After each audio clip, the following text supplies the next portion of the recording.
back to the channel. Thank you so much for joining me on today's video. I recently received a comment on one of my previous videos on how I do my reties. As you guys already know, I do my reties myself. I'm on a 6-week schedule, and I typically go back and forth between the 3-point rotation and the 4-point rotation. So usually when I get started with retying my hair, I'm a girl who likes symmetry. I like clean lines. So I take my time in making sure that my parts are well parted and that my scalp is also not dry. So we're getting started. I, of course, make sure that I'm adding some kind of moisturizer to my scalp. This helps with the needle sliding through the locks a lot more easier as opposed to when my scalp is dry.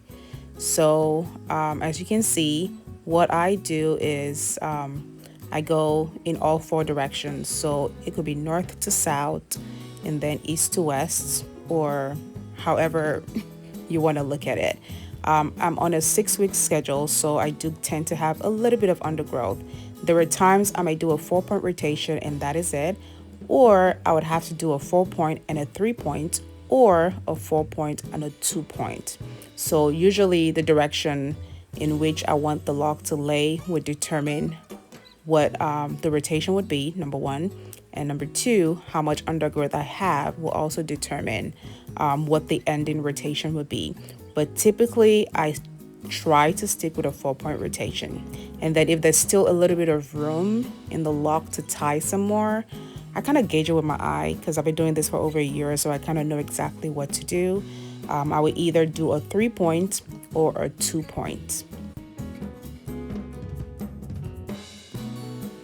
And whenever I have loose strands of hair, I just go ahead and wrap it around the lock like I am doing right now, and then get started with the retie.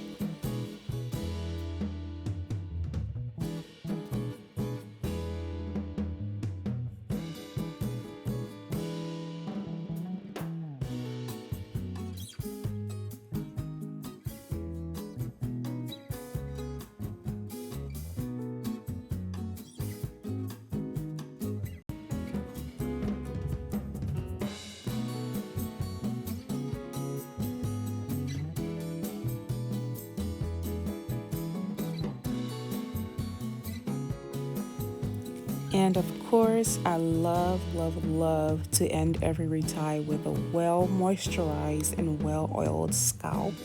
This is very crucial. If I don't do it now, I may end up not doing it until the next time I wash my hair.